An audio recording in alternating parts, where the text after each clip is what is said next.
ছাত্ৰ-ছাত্ৰীসকল, আজি মই তোমালোকৰ প্ৰি ফাইনেল পৰীক্ষাৰ যিখন অসমীয়াৰ প্ৰশ্নকাকত নগাঁও জিলাৰ সেই প্ৰশ্নখনৰ ব্যাকৰণ কেইটামানৰ বিষয়ে আলোচনা কৰিবলৈ বিচাৰিছোঁ। প্ৰথম প্ৰশ্নটো হৈছে ব্যাস বাক্যসহ সমাসৰ নাম লিখা। যিকোনো এটা লিখিব লাগে।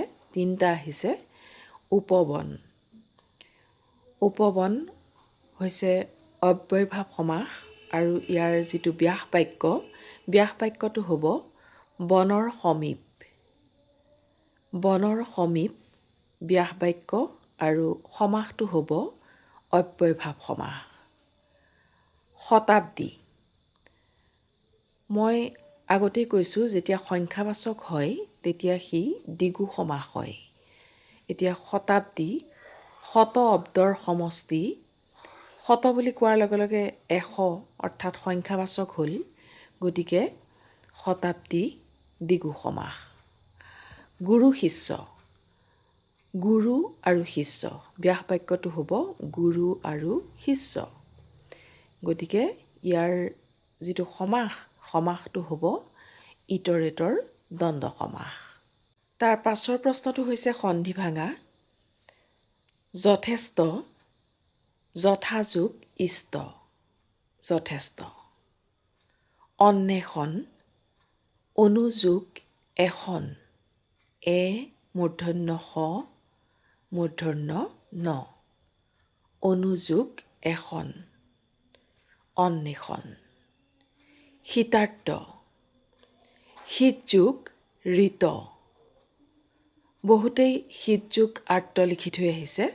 আচলতে নহয়, শীতযোগ ঋত। ঋ স্বৰবৰ্ণৰ যিটো ঋ, তাৰপিছত দন্ত ত। ঠিক তেনেকৈ মই আগতেই কৈছোঁ, শীতাৰ্ত, ক্ষুধাৰ্ত, ভোকাৰ্ত, তৃষ্ণাৰ্ত এইবিলাকত সদায় পিছত ঋত বহে। ভোকাৰ্ত ভোগযোগ ঋত বা তৃষ্ণাৰ্ত তৃষ্ণাযোগ ঋত।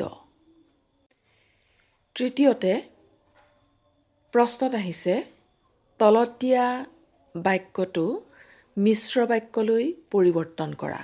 বাক্যটো হৈছে অসাধু লোকক কোনেও সন্মান নকৰে। ইয়াৰ উত্তৰটো হ'ব যিসকল অসাধু লোক তেওঁলোকক কোনেও সন্মান নকৰে। তাৰ পাছৰ প্ৰশ্নটো হৈছে মূৰ্ধন্য ন বা মূৰ্ধন্য স হোৱাৰ কাৰণ লিখা। 3টা শব্দ দিছে, তাৰ ভিতৰত এটা শব্দ লিখিব লাগে। আমি তিনিওটাই জানি থোৱা ভাল। ৰামায়ণ। ৰাম, নাৰ বা পৰা আদি শব্দৰ পাছত যেতিয়া অয়ন শব্দ যোগ হয় তেতিয়া তাৰ দন্তন্যটো মূৰ্ধন্য ন হয়। এনেই আমি অয়ন শব্দ লিখিলে অয়নটোৰ নটো দন্তন্যই হয়, কিন্তু যেতিয়া ৰামৰ লগত লগ খাব তেতিয়া তাৰ দন্তন্যটো মূৰ্ধন্য ন হ'ব। এইটো হৈছে নত্ববৃদ্ধিৰ নিয়ম। তাৰ পাছৰ শব্দটো হৈছে ভূমিষ্ঠ। ভূমি, গো, অংগু আদি পদৰ পাছত থকা দন্ত শৈথয়াস্থৰ দন্ত শটো সদায় মূৰ্ধন্য ষ হয়। গতিকে ভূমি শব্দৰ পাছত কেতিয়াও দন্ত শৈথয়াস্থ নহয়, মূৰ্ধন্য শৈথয়াস্থ হ'ব, ভূমিষ্ঠ। ঠিক তেনেকৈ আমি আন এটা ক'ব পাৰোঁ যুধিষ্ঠিৰ। যুধি শব্দৰ পাছত থকা স্থিৰ শব্দৰ দন্ত স সদায় মূৰ্ধন্য ষ হয়।